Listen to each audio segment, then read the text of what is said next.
గురువు గారు అయినటువంటి పత్రి మాస్టర్ గారికి, మన యొక్క జన్మలు తగ్గించుకొని కర్మ తగ్గించుకునేటటువంటి మార్గాన్ని తెలిపినటువంటి వంశీ మాస్టర్ గారికి, నాకు జన్మనిచ్చిన తల్లిదండ్రులకు, నన్ను ముందుండి నడిపిస్తున్న మా వారికి, సహకరిస్తున్నటువంటి మాస్టర్స్ అందరికీ, నాకు జ్ఞానాన్ని బోధించిన మాస్టర్స్, ధ్యానాన్ని నేర్పిన మాస్టర్స్ అందరికీ కూడా ధన్యవాదములు. నాకు అవకాశం ఇచ్చినటువంటి అరుణా మేడం గారికి, ఉమా మేడం గారికి, నా ఆత్మ బంధువులందరికీ కూడా, గ్రూప్ సభ్యులందరికీ కూడాను ధన్యవాదములు. మాస్టర్స్, మనం గత 2 ఎపిసోడ్లలో శివుని యొక్క 19 అవతారాలలో ఒకటి పిప్పలాద అవతారం, ఇంకొకటి నందీశ్వర అవతారం తెలుసుకున్నాం మాస్టర్స్. వారి ద్వారా మనం ఏం నేర్చుకోవాలన్నటువంటి జ్ఞానాన్ని కూడాను మనము పొందాము. ఇప్పుడు 3వ అవతారం అయినటువంటి వీరభద్ర అవతారం. వీరభద్ర అవతారము అంటే వీరభద్రుని జన్మ ముందర, అంటే పుట్టుక ముందర ఏం జరిగింది అనేది కొంచెం తెలుసుకొని తర్వాత వీరభద్రునికి వెళ్దాము. మెయిన్ అదే పుట్టుక అన్నటువంటిది ముఖ్యమైనటువంటిది. ఇక్కడ వీరభద్రుడు అనగానే మనం ఏమంటాము, కోపముతో ఉన్నటువంటి రౌద్రంతో కూడిన అవతారం అని అనుకుంటాం మనం కదా. అది ఎలా సంభవించింది, ఎందుకు వచ్చింది అన్నటువంటిది ఇక్కడ తెలుసుకున్నాం మాస్టర్. మొదట దక్షుడు అన్నటువంటి ఒక రాజు, అంటే మనకు తెలుసు దక్ష ప్రజాపతి, సతీదేవి యొక్క తండ్రి, దాక్షాయిని తండ్రి దక్ష ప్రజాపతి. ఆయన విషయం మనకు తెలిసినదే. దక్ష ప్రజాపతి అంటే బ్రహ్మ యొక్క బొటన వేలు ద్వారా ఉద్భవించినటువంటి దక్ష ప్రజాపతి.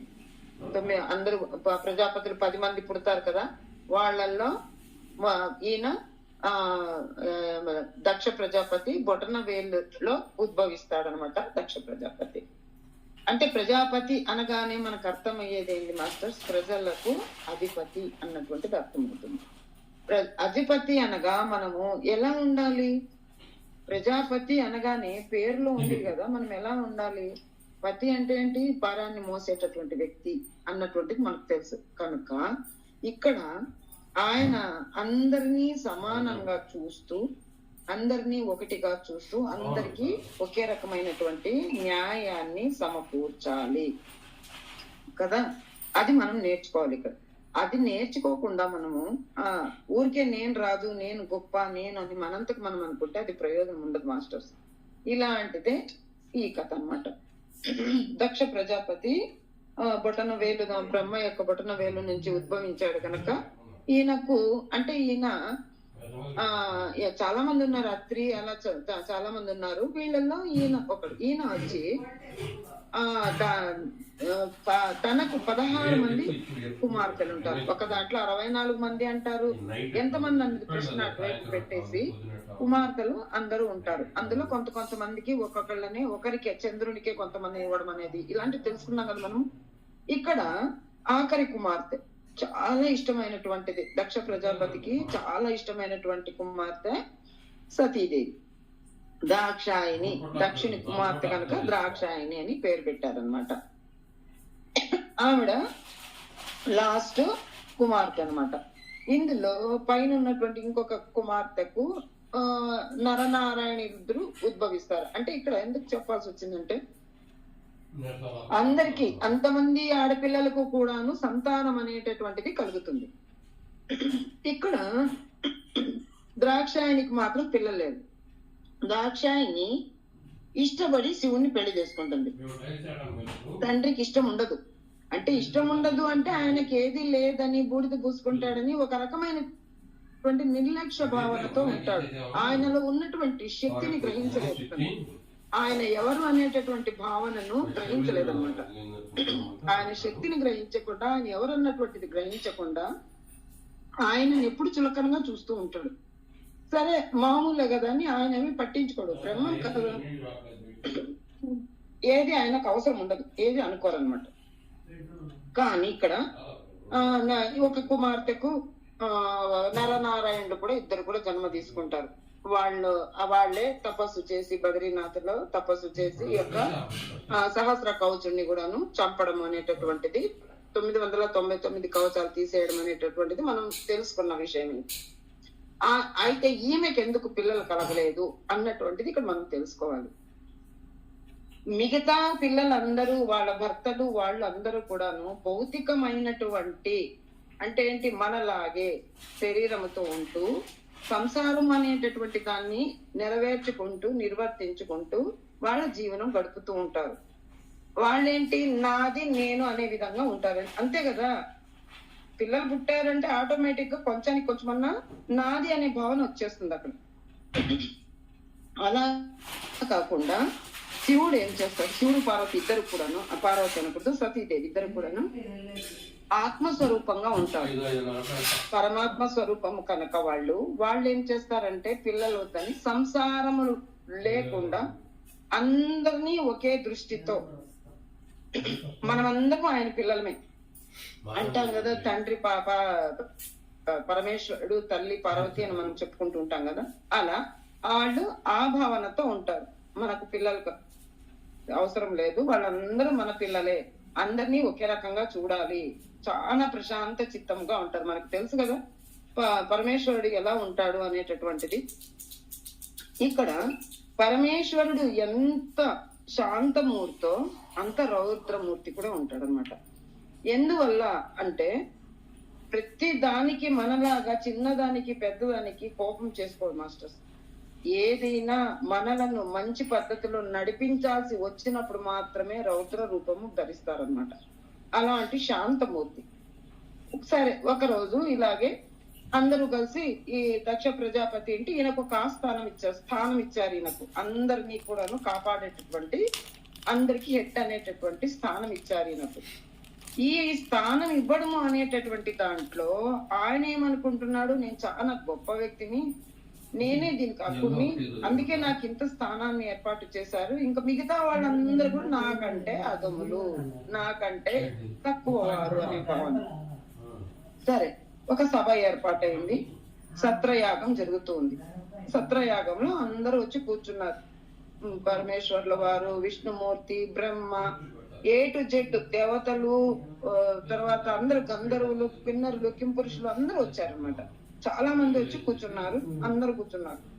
కూర్చున్నప్పుడు ఈయన దక్ష ప్రజాపతి వస్తూ ఉంటాడు. అయినా పరమేశ్వరుడు ఎప్పుడూ కూడాను తన లోకం ఎలా ఉంటుంది, చిరుమందహాసముతో తను ఒకటే, అందరూ ఒకటే అనే భావనతో ఉంటాడనమాట.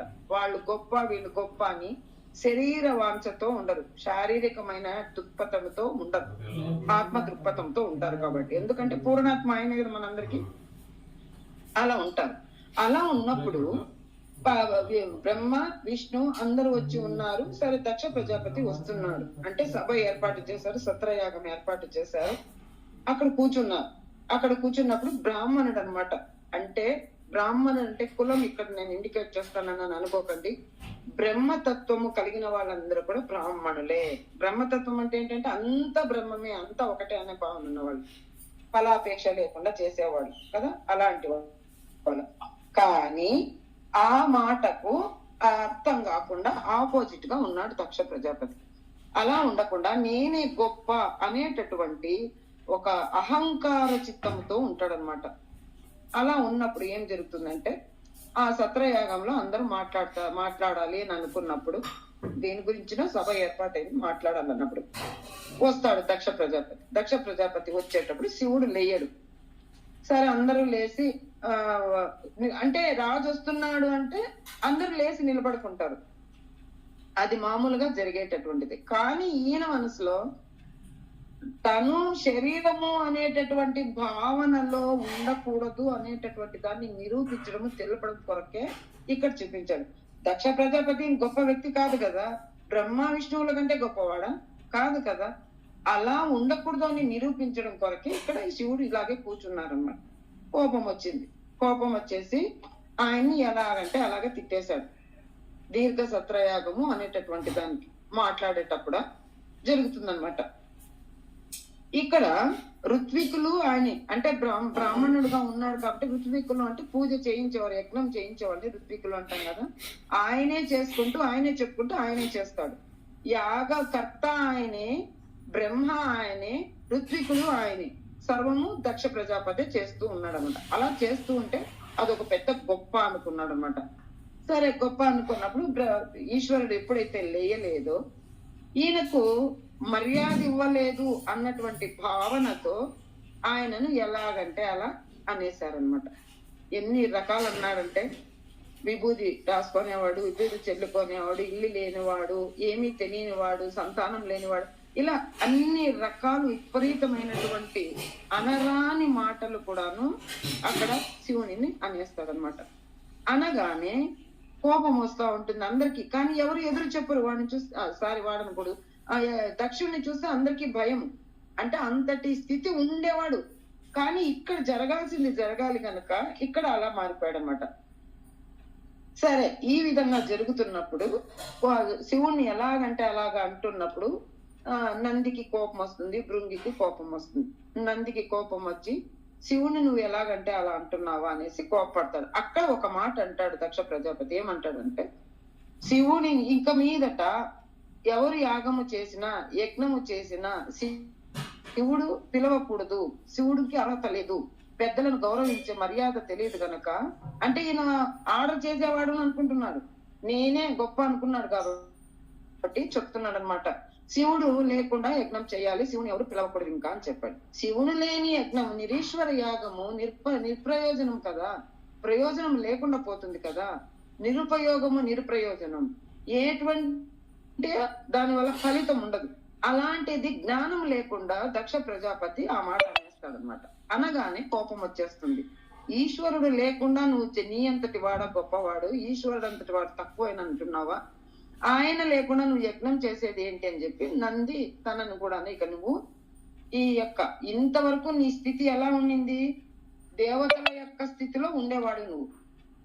ఇక మీదట ఈ శరీరానికే వ్యామోహంలో పడి అరిషడ్వర్గాల్లో పడి అన్ని నాది నేను అనేటటువంటి భావనతో ఉండిపోతూ మానవులు ఎలాగైతే చేస్తూ ఉంటారో అలాంటి భావనతో నీ జీవితం ఉండిపోతుంది ఇంకా అని శాపం ఇచ్చేస్తాడు. తర్వాత భృగు కూడా లేచి భృగు కూడాను తను కూడాను తిడతాడు, మాట్లాడతాడు, అరుస్తాడు అనమాట. శివుని లేని పని చేస్తున్నావా, నీ శివుని కంటే గొప్పవాడా, శివుడు అంటే ఎవరు అనుకున్నావా అని ఆయన ఇవ్వాల్సిన శాపాలు కూడా ఇద్దరు ఇచ్చేస్తారు శాపాలు. సరే, ఇక్కడ శాపాలు ఇచ్చేసినాడు. ఇకపోతే ఇక్కడ వెళ్ళిపోతారు ఎవరికి వాళ్ళు. శాపాలు ఒకళ్ళకొకళ్ళు ఒకరి మీద ఒకరు విసురుకొని శాపాలు విసురుకొని సరే వెళ్ళిపోతారు. ఈశ్వరుడు కూడా వెళ్ళిపోతారు, తన యొక్క పరివారంతో వెళ్ళిపోతారు. ఎవరింటికి వాళ్ళు వెళ్ళిపోతారు, ఎవరి స్థలాలకు వాళ్ళు వెళ్ళిపోయిన తర్వాత వెంటనే ఈయన ఏం చేస్తున్నాడు, దక్ష ప్రజాపతి మళ్ళీ యజ్ఞాన్ని పూనుకుంటాడు. హోమ యజ్ఞం చేయాలి అని పూనుకుంటాడు అన్నమాట. వాజపేయి యాగం అంటారు దాన్ని కొంతమంది, లేకపోయినా అనీశ్వర యాగము అంటున్నాడు. అంటే ఈశ్వరుడు లేనటువంటి యాగం. ఈశ్వరుడు అక్కడికి పిలవడు అనమాట. అందరికి పిలుపులు వెళతారు, అందరూ వెళతారు, అందరికి పిలుస్తారు. సరే, అందరు కైలాసం వెళ్ళి ముందు వెళ్ళాలిగా. దక్ష ప్రజాపతి ఎక్కడ ఉంటాడు, తన యొక్క భూలోకంలో ఆ పైన ఉన్నటువంటి ప్లేస్ లో ఉంటాడు కదా. అందరూ ఆ యొక్క కైలాస పర్వతం దగ్గర నుంచినే రావాలి కాబట్టి వస్తూ వస్తూ పార్వతీ దేవుని చూసుకుంటూ, ఇదేంటి అల్లుడు ఇక్కడే ఉన్నాడు, ఆ కూతురు ఇక్కడే ఉంది, మనం మాత్రమే తొందరగా వెళ్ళిపోతున్నాము, వీళ్ళందరూ పోయేది వీళ్ళు పోవాలి కానీ మనమే వెళ్ళిపోతున్నామని మీరు రారా అని అడిగేవాళ్ళు కొంతమంది. ఇలాగే మిమ్మల్ని పిలవలేదు అనేవాళ్ళు. ఇంకా తెలుసు కదా ఇలాంటి మాటలు వస్తాయి, అలా అంటున్నారు. సరే, ఈమెకు చాలా బాధేసింది. పార్వతీ మాతకు సతీమాతకు చాలా బాధేసింది. చాలా బాధేసేసి వచ్చి శివుని దగ్గరికి వచ్చి అడుగుతుంది, నాకు అర్ధ శరీరాన్ని ప్రసాదించినటువంటి ఓ పరమేశ్వర, చూడండి ఎవరికి ఈనటువంటి అటువంటి స్థానాన్ని నాకు ప్రసాదించారు. నా భూతో నా భవిష్యత్తి, భూలోకంలో ప్రపంచంలో ఎవరికి కానీ దేవతల్లో కానీ ఎవరికి కానీ ఇలాంటి స్థానం ఉండదు. అర్ధ స్థానాన్ని నాకు ఇచ్చేసావు, సగభాగం ఇచ్చాడు కదా ఈశ్వరుడు. అంతటి స్థితిని నాకు కల్పించావు, నన్ను అంత గొప్ప వ్యక్తి దాన్ని చేశాను. అలాంటి ఓ పరమేశ్వర, ప్రశాంత చిత్తముతో కూర్చున్నావు, నా తండ్రి గారు యాగం చేస్తున్నారట, మనం వెళ్ళాలి అన్నాడు. అప్పుడు ఈశ్వరుడు తనను చూస్తాడు. ఎప్పుడు తపస్సులో ఉన్మగ్నమై ఉంటాడు కదా. సరే, కళ్ళు తెచ్చి చూడగానే ఎలాంటి చూపుతో చూస్తున్నాడు అనేది అమ్మ పార్వతీమాత జగన్మాత కదా, తనకు అర్థమైపోయింది. అక్కడ ఆ క్వశ్చన్ ఇవ్వక ముందుగానే అమ్మ ఆన్సర్ చెప్తుంది. అయ్యా, మనకు పిలుపు రాలేదని, మనల్ని పిలవలేదని నువ్వు భావించకు. ఇది అంటే కొన్ని దాంట్లకు వర్తిస్తుంది, పిలవని పేరంటానికి వెళ్ళకూడదు అనేటటువంటిది, కానీ దీనికి వర్తించదు. ఎందువల్ల? కొన్ని దాంట్లకు వర్తించదని 4 విషయాలు చెప్తుంది అనమాట. ఎవరు? రాజు పిలవకపోయినా మనం వెళ్ళాలి. ఒకటి, సుహృదుడు అంటే మంచి హృదయం ఉన్నటువంటి స్నేహితుడు కూడా పిలవకపోయినా సొంతంగా వాళ్ళ ఇంటి ఫంక్షన్ మనం వెళ్ళవచ్చు. సజ్జనుల ఇంటికి వెళ్ళవచ్చు, పిలవకపోయినా వెళ్ళవచ్చు అనేటటువంటి విషయాలను చెప్తుంది. పిలవకపోయినా మనము అలాంటి ఇంటికి వెళ్ళవచ్చు కనుక మనము వెళదాము. అందరు వెళుతున్నారయ్యా, నాకు కూడా వెళ్ళాలని ఉంది. ఎలాంటి ఆడబిడ్డకు కూడాను పుట్టినింటికి వెళ్ళాలి అంటే కారణం ఏం అవసరం ఉండదు కదా. తలుచుకున్నప్పుడు మనసు కోరుకున్నప్పుడు వెళ్ళిపోవచ్చు కదా, పిలవాలని కూడాను ఏమి ఉండదు కదా అని ఆమె చెప్పింది. నాకు కూడాను తల్లి తండ్రిని చూడాలని ఉంది, నా సోదరులందరూ వచ్చారు, అందరూ కలుస్తున్నారు, నేను కూడా యాగానికి వెళ్ళాలి, చూడాలి అని చెప్పాడు. అక్కడ చెప్తాడు సతీదేవితో తను చేస్తున్నటువంటి యజ్ఞం ఎలాంటి యజ్ఞాన్ని చేస్తున్నాడు, తన గురించి ఏం చెప్పుకోవట్లేదు అక్కడ. ఎలాంటి యజ్ఞం చేస్తున్నాడంటే అందరూ తన స్వాధీనం కావాలని, తన ఆధీనంలో ఉండాలని స్వలాభేక్షతో, తనే గొప్ప అని అహంకారంతో చేస్తున్నాడు. నన్ను పిలవలేదని నాకు బాధ లేదు, నాకు అవసరం లేదు, కానీ నువ్వు కూడా వెళ్ళకూడదు. నువ్వెందువల్ల అంటే ఇక్కడ నువ్వు చెప్తున్నావు కదా, నేను ప్రియపుత్రికను, చిన్న పాపను, చిన్నదాన్ని, నేనంటే తండ్రికి చాలా ఇష్టము, నాకు కూడా తండ్రి అంటే ఇష్టం, నేను వెళ్ళాలి అంటున్నావు కదా, వెళ్ళొచ్చు అని చెప్తున్నావు కదా. కానీ ఇప్పుడు నువ్వు దక్షిణి యొక్క కుమార్తెగా వెళ్ళడం లేదు. దక్షిణి యొక్క కుమార్తె అనుకుని ఉంటే నీకు పిలుపు వచ్చేది, అలా కాదు, నీకు పిలుపు రాలేదు. కాబట్టి ఇప్పుడు నువ్వు ఈ పరమేశ్వరుని భార్యవు కనుక నిన్ను తన కుమార్తెగా గౌరవించడు, శివుని యొక్క భార్యగానే నిన్ను భావిస్తాడు, నా మీద ఉన్నటువంటి కోపాన్ని నీ మీద కూడా చూపిస్తాడు, అవమానం అవుతావు, అవమానం పాలవుతావు అని చెప్తాడు. ఓకే, అక్కడ ఆమె అంటుంది ఏం లేదు, అవమానం ఏం లేదు, పర్వాలేదు అంటే, లేదు ఇంతవరకు నీతో చెప్పలేదు, అక్కడ జరిగినటువంటి సంభాషణలన్నీ నీకే రోజు నీతో చెప్పలేదు, నేను ఇలా జరిగింది, నన్ను ఎలాగంటే అలాగన్నాడు, నన్ను శ్మశాన కాపరి అన్నాడు, విభూది పూసుకుంటాడన్నాడు, ఎన్నో అన్నాడు నన్ను, వాటన్నిటికీ నేను బాధపడడం లేదు, నేను లేని యాగం చేస్తానన్నాడు, ఎవరు కూడా నన్ను పిలవకూడదు అన్నాడు. ఇప్పుడు నువ్వు వెళ్ళావంటే నువ్వు ఒక శత్రువు కిందే లెక్క వస్తావు కనుక దక్షిణి కుమార్తెగా నిన్ను అంగీకరించాడు, శివుని భార్యగా అంగీకరిస్తాడు. ఇలా జరిగింది, శాపాలు ఒకళ్ళకొకళ్ళు వేసుకున్నాము, నంది భృంగి కూడాను శాపాలు విధులు నా వరకు రాలేదని. ఓకే, రాలేదు, నీ వరకు తెలపకూడదనే తెలపలేదు, ఇది అంతటితో తన స్థితి అక్కడుందని వదిలేశాము ఆ రోజు అని చెప్తాడనమాట. అయినా వదలదు, లేదు వెళ్ళి తీరాలి నేను. సరే, ఇంకేం చేస్తాడు ఈశ్వరునికి తెలుసు, ముల్లోకంలో తెలుసు, 3 కాలాలు తెలిసినటువంటి త్రికాలవేది చెప్తాడు, వెళ్ళు నీ ఇష్టము, వెళ్ళు అన్నాడు. వెళ్ళిరా అనలా, వెళ్ళు అన్నాడు. అక్కడ అర్థమైపోయింది. ఆమె ఏం చేసింది, వచ్చింది, రెడీ అయింది, వెళుతూ ఉన్నప్పుడు ఈయన తన యొక్క పరివారానికి, తన యొక్క సైనిక పరివారానికి చెప్తాడు, వెళ్ళండి, అంత ధనము అన్ని తీసుకోండి, తనతో పాటు రథం తీసుకోండి, తనకు కావాల్సినటువంటి ఏమేమి కావాలో తోడుకు అందరు తీసుకొని వెళ్ళండి అని పరివారాన్ని అంతా పంపించాడు. వెళ్ళింది, అక్కడికి వెళ్ళింది. సరే, దక్ష ప్రజాపతి దగ్గరికి వచ్చిన తర్వాత అందరూ మాట్లాడాలిగా ఆమెను. ఈ కుమార్తెలు అందరూ చేరి అందరినీ ఎలా మాట్లాడిస్తున్నారో అలా మాట్లాడాలి కదా. ఏమి వెళితే ఎవ్వరు పలకరించలే. సరే, తండ్రి పలకరించలే, చూశాడు, పక్కకు తిప్పుకున్నాడు, మాట్లాడలేదు. సరే, ఇంకా కొంచెం లోపలికి వెళితే అమ్మ పలకరించింది, సోదరీమణులు పలకరించారు, అంతే. అటు నుంచి మళ్ళీ యాగ స్థలానికి వచ్చింది. యాగస్థలానికి వచ్చినప్పుడు అక్కడ ఉన్నటువంటి వాళ్ళు ఎవ్వరు కూడా నిలబడలేదు, ఆమెను మాట్లాడించలేదు, పలకరించలేదు. ఎందువల్ల పలకరించలేదు? ఇక్కడ దక్ష ప్రజాపతి వీళ్ళని ఏమైనా శాపం వదులుతాడేమో వీళ్ళకు భయముతో, దక్ష ప్రజాపతి భయముతో పార్వతీమాతను ఎవ్వరు పలకరించలేదు.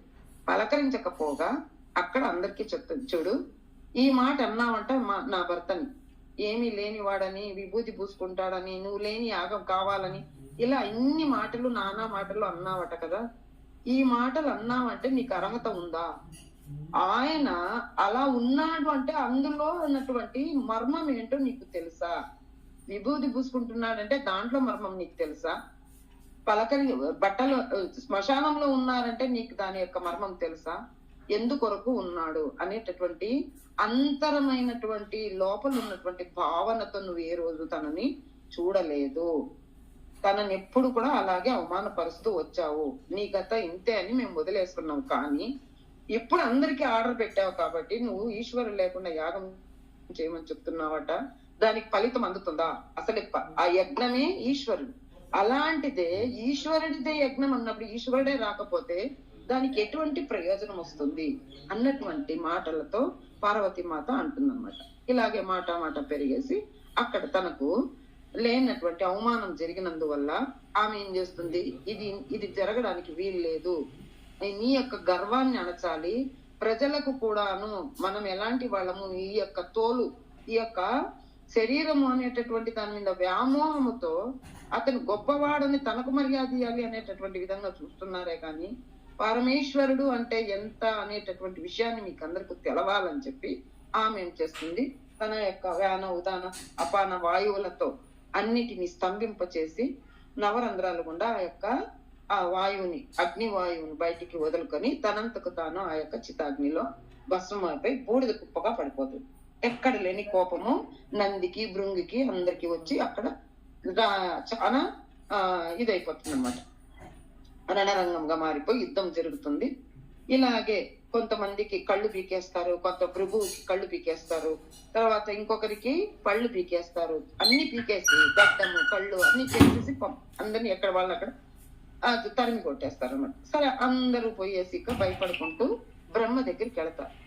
బ్రహ్మ దగ్గరికి వెళ్ళి ఇక్కడ బ్రహ్మ దగ్గరికి వెళ్ళాలి అని అనుకున్నప్పుడు ఇక్కడ నంది తర్వాత నారదుడు లేని ఏమీ జరగదు కదా. నారదుడు చూస్తాడు, వచ్చి ఈశ్వరుని దగ్గరికి వచ్చి చెప్తాడు అనమాట. అయ్యా అక్కడ చూస్తే ఈశ్వరుడు ఎలా కూర్చున్నాడు, చిరు మందహాసముతో ఆనందముతో ఎప్పుడు ఒకే రకంగా ఎప్పుడు ఎలా ఉంటాడో అలాగే కూర్చొని ఉన్నాడు.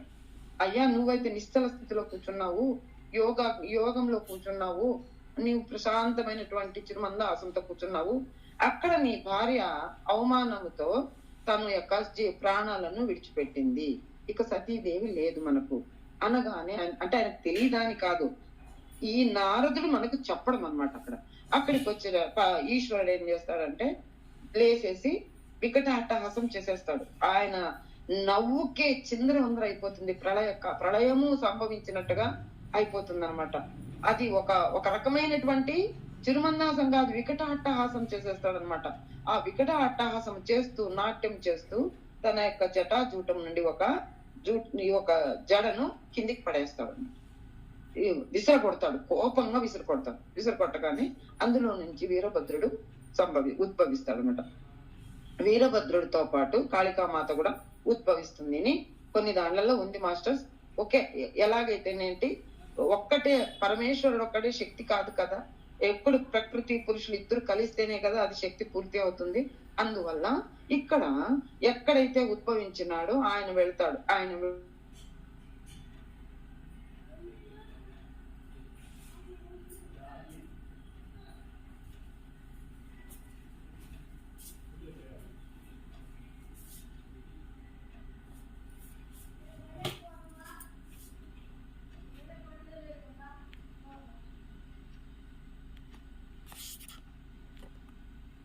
మీరు ఎప్పుడు స్టార్ట్ చెప్తే అప్పుడు ఓకే మేడం. ఇక్కడ నారదుల వారు వచ్చి పరమేశ్వరుల వారి దగ్గరికి వస్తే ఆయన చిరుమందహాసముతో ఎంతో ప్రశాంతమైనటువంటి, అంటే ఆయన ఎప్పుడు ఒకే రకంగా ఉంటాడు. మనలాగా కోపం వచ్చినప్పుడు కోపము, శాంతం వచ్చినప్పుడు మనంతటి వాళ్ళు లేదన్నట్టు, మంచి జరిగినప్పుడు మనలాంటి వాళ్ళు లేరు అన్నట్టు మనం విర్రవీగిపోతూ ఉంటాం. అలా కాదు కదా పరమేశ్వరుల వారు. ఏ సమయంలోనైనా ఏ సందర్భంలోనైనా ఎలాంటి పరిస్థితులు వచ్చినా కూడాను నిశ్చలమైనటువంటి పరిస్థితిలోనే ఉంటారు, ఆయన స్థితిలోనే ఉంటారు. కాబట్టి అలాగే ఉన్నాడు. అప్పుడు ఆయన చెప్పాడు, అక్కడ సతీదేవి తన యొక్క జీవితాన్ని చాలించుకుంది చెప్పగానే పరమేశ్వరుడు వికట అట్టహాసముతో పెద్ద శరీరాన్ని చేసుకొని ఆ సృష్టి అంతా తలలుగా చేసుకొని అక్కడ తల చేసుకొని జటాజూటాన్ని విరబోసుకొని ఆ కోపంతో రుద్రతాండవము చేస్తూ వికటాట్టహాసం చేస్తూ తనలో ఉన్నటువంటి ఆ యొక్క ఆ బాధనంతటినీ కూడా అలా వెలిపించుకున్నాడు. బాధ ఉందా అని ఇంతసేపు మీరే చెప్పారు కదా, పరమేశ్వరునికి బాధ లేదు అని. కానీ తన యొక్క సగభాగమైనటువంటి సతీదేవి లేకపోయిన తర్వాత తనకు అలాగే ఉంటుంది కదా.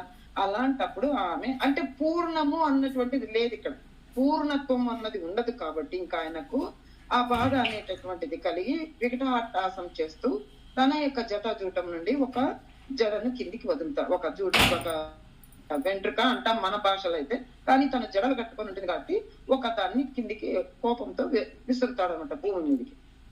విసరగానే అందులో నుంచి వీరభద్రుడు ఉద్భవిస్తాడనమాట.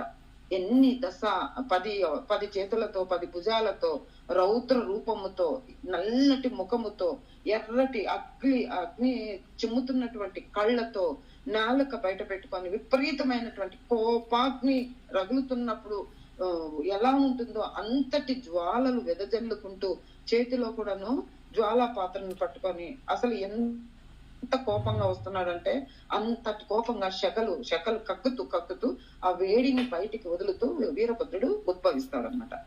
తండ్రి గారు ఏంటి ఆనా అని అడుగుతారు. ఆజ్ఞ చెప్పండి ఇవ్వండి అన్నాడు. అప్పుడు అమ్మని ఇలా చేశారు, అవమానపరిచారు అని చెప్పగానే నువ్వు వెళ్ళి ఆ యొక్క దక్ష యజ్ఞాన్నంతా ధ్వంసం చేసేయి అని చెప్తాడు. సరే అప్పుడు వెళ్తాడనమాట. వెళ్ళి అక్కడికి వెళ్ళగానే అంటే ఇక్కడ పార్వతీమాత భస్మం అయిపోయినా కూడా ఆయన వదలలేదు. ఎందుకంటే అక్కడ పార్వతి సతీదేవి భస్మం అయిపోయినా కూడాను ఆయన తనను లెక్క చేయలే. ఎందువల్ల అంటే తన శత్రువైనటువంటి వాడి భార్య కనుక తనను లెక్కలో లేదు.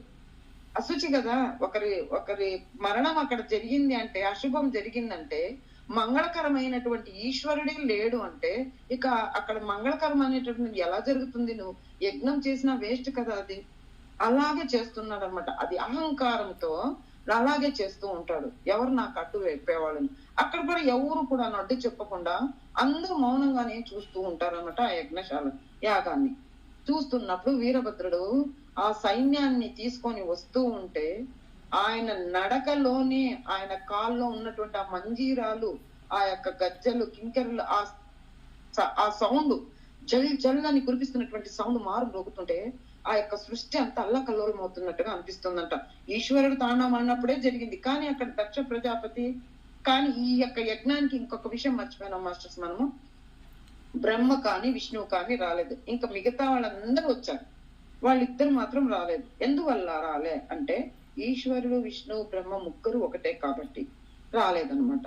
ఆయన రాలేదు. సరే ఇక్కడ వీళ్ళు ఇష్టం వచ్చినట్లు వీళ్ళందరినీ ఈ వీరభద్రుడు వచ్చి అందరినీ ధ్వంసం చేయడము, కాళికామాత ద్వారా వాళ్ళందరినీ ధ్వంసం చేయడము, ఇంకా వచ్చినటువంటి సేనలంతా అందరికి ఇష్టం వచ్చినట్టు చేసేసారనమాట.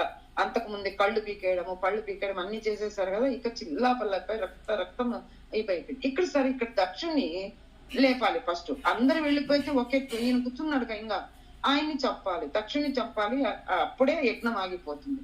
సరే దక్షుణ్ణి చంపాలని ఆయన హృదయం పైన కాలు పెట్టేసేసి తన కత్తితో ఆ మెడను నరికేస్తాడన్నమాట. నరికితే అది తెగకుంటే ఆశ్చర్యపోతాడు. వీరభద్రుడే ఆశ్చర్యపోతాడంట. ఏంటిది, ఈయన తల ఇంతగా కఠినమైనటువంటి ఇంత కర్కోటకమైనటువంటి కత్తితో తలను నరుకుతుంటే తన తల వెళ్ళిపోలేదు కదా, తన నుండి దూరం వెళ్ళలేదు కదా అనేటటువంటి భావనతో ఆయన చూస్తున్నాడట. చూడగానే ఆయనకు అర్థమైంది, ఇప్పుడు మనకు రావణాసురుడు ఎలాగైతే 10 తలలను ఒక్కటి తీస్తా అంటే ఇంకొకటి ఎలా పుట్టుకొని వచ్చిందో అలాగే ఈయనది కూడా. అంటే మనలో ఒక లోపం ఒకటి, అరిషడ్ వర్గాల్లో ఏది ఒకటి తక్కువైనా మళ్ళీ ఇంకొకటి ఉంటుంది. 6 రకాలు ఉన్నటువంటి దాంట్లో ఒకటి పోయింది అనుకున్న ఇంకొకటి ఉంటుంది కదా. ఏదో ఒక రకం లోభము, కామము, మదము, మాశ్చర్యము, అహంకారము, క్రోధము, ఇన్ని రకాలు ఉంటాయి కదా. వీటిలో ఒక్కొక్కటే ఉంది. ఆయన ఇంకా పోవట్లేదు. అవన్నీ వెళ్ళాలి అంటే ఆయన విధి లేకుండా ఆయన తలను తిప్పి తీసేసి ఇక దీన్ని కాల్ చేస్తేనే. ఇప్పుడు మనం ధ్యానం చేస్తాం మాస్టర్స్. ధ్యానం చేసేటప్పుడు మనం ఏం చెప్తున్నాము? నాలో ఉన్నటువంటి సరికాని భావనలను, సరికాని వాటన్నింటినీ నేను ఈ క్షణమే విడుదల చేస్తున్నాను. అదంతా అగ్నిలో దగ్ధమైపోయి కాంతిగా మారాలి అని మనం ఎలాగైతే చెప్పుకుంటామో ఇక్కడ కూడా ఆయనలో ఉన్న వాటన్నింటినీ కాల్చాలి అంటే దగ్ధం చేయాలంటే జ్ఞానాగ్ని దగ్ధ కర్మాణం అంటాం కదా. ఆ జ్ఞానం అనేది రావాలి అంటే ఆ జ్ఞానం అనే అగ్నితోనే అజ్ఞానం వెళ్ళిపోవాలి. అప్పుడు తన తలను అగ్నిగుండంలో అవిసిగా వేసేస్తాడు అనమాట వీరభద్రుడు. తను చేసేటటువంటి యజ్ఞానికి తన తలని వేసేస్తాడు అనమాట. వేయగానే ఆయన ఇంకా అక్కడితో ఆయనది అయిపోతుంది అనమాట. అయిపోగానే ఇక్కడ దేవతలందరూ కూడాను బ్రహ్మ దగ్గరికి వెళతారు. అయ్యా ఇలా చేసాం, తప్పు చేశాము, ఇలా జరిగిపోయింది. కానీ ఇక్కడ బ్రహ్మ ఏం చెప్తాడు, నువ్వు ఎక్కడైతే తప్పు చేసావో, ఇప్పుడు మనం ఏమన్నా మన కర్మ వచ్చిందంట. మాస్టర్స్ ఒక్క సెకండ్ నీళ్ళు కాక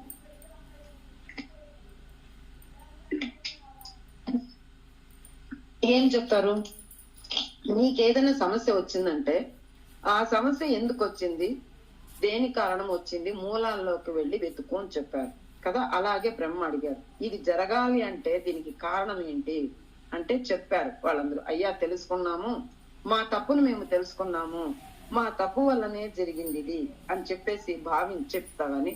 సరే, ఎలాంటి వాళ్ళైనా క్షమాపణ చెప్పుకోవడం ద్వారా, ప్రాయశ్చిత్తం ద్వారా, పశ్చాత్తాపం అనేటటువంటి దాని ద్వారా ఈ కర్మ అనేటటువంటిది ఎలాగైతే తొలగిపోతుంది అనేటటువంటి నమ్మకం ఉందో, నిజంగానే జరుగుతుందో, దాన్ని ఇక్కడ కూడాను జరిగింది. అందరూ బ్రహ్మ దగ్గరికి వెళ్ళి వేడుకున్నారు.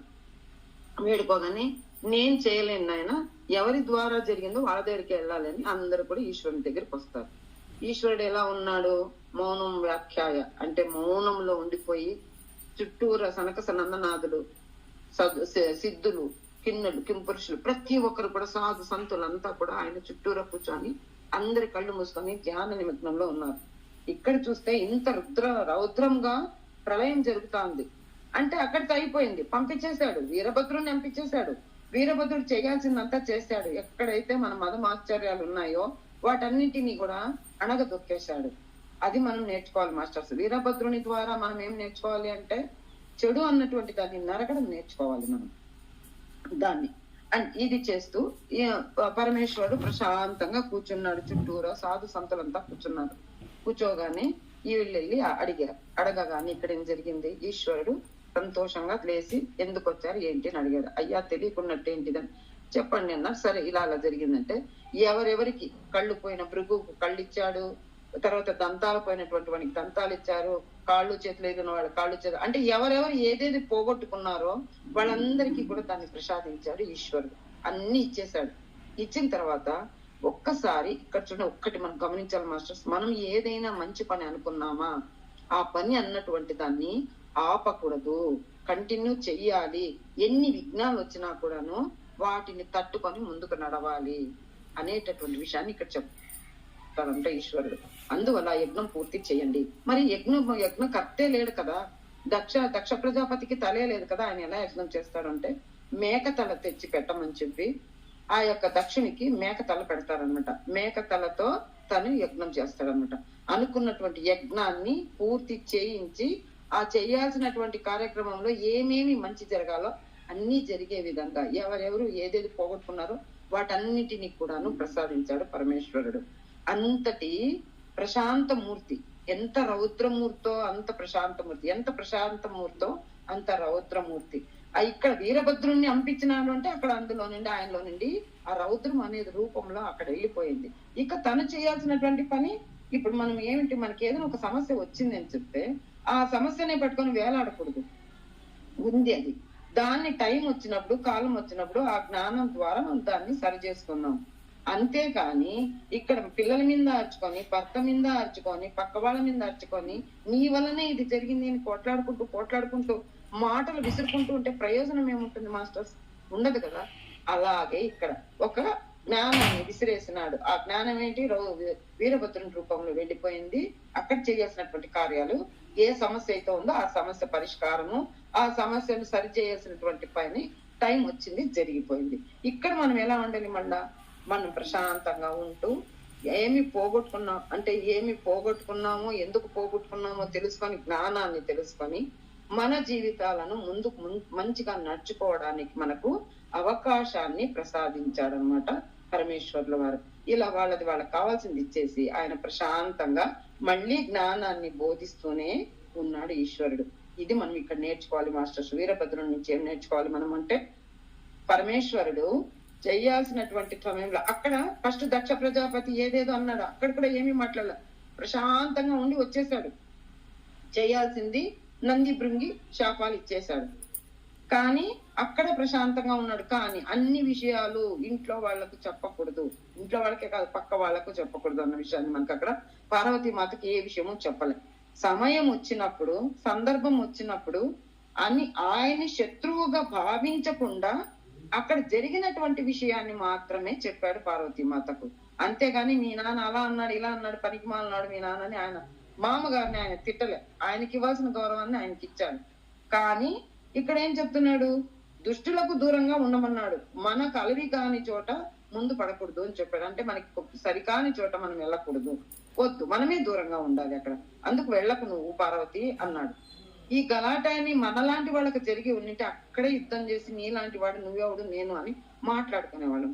కానీ అలా మాట్లాడలేదు పరమేశ్వరుడు. అక్కడ ప్రశాంతంగా ఏది కావాలో అది జరుగుతుందన్న ఉద్దేశంతో జ్ఞానం వాడంతకు వాడే తెలుసుకుంటాడు.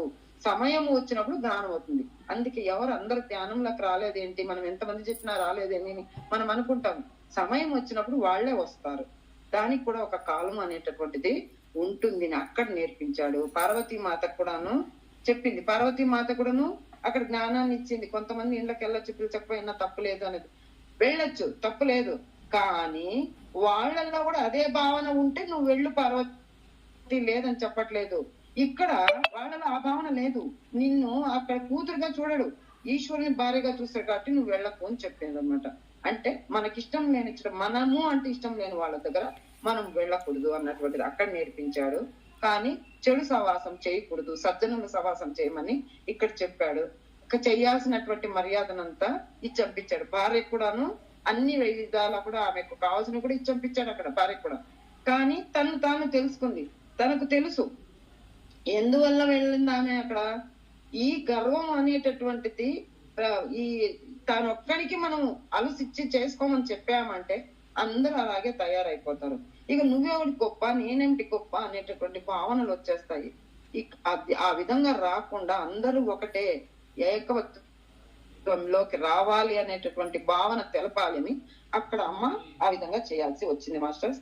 ఇలా వీరభద్రుని యొక్క జననం జరిగి ఆ యొక్క ధ్వంసాన్ని చేయించడం అంటే ఆ యొక్క చెడు ఏదైతే అరిషడ్ వర్గాలు ఒక అహంకారం అనే చెడు ఏదైతే ఉందో దాన్ని తొలగించుకోవాలి అని వీరభద్రుల వారు మనకు చెప్తున్నారు. Thank you masters, thank you. నాకు తెలిసిన జ్ఞానాన్ని నేను బోధించాను, నాకు మాస్టర్స్ అందించినంత మేరకు నేను అందించాను. ఇంకెవరైనా మీకు తెలిసిన విషయాలు ఉంటే నాకు చెప్పవచ్చు. థ్యాంక్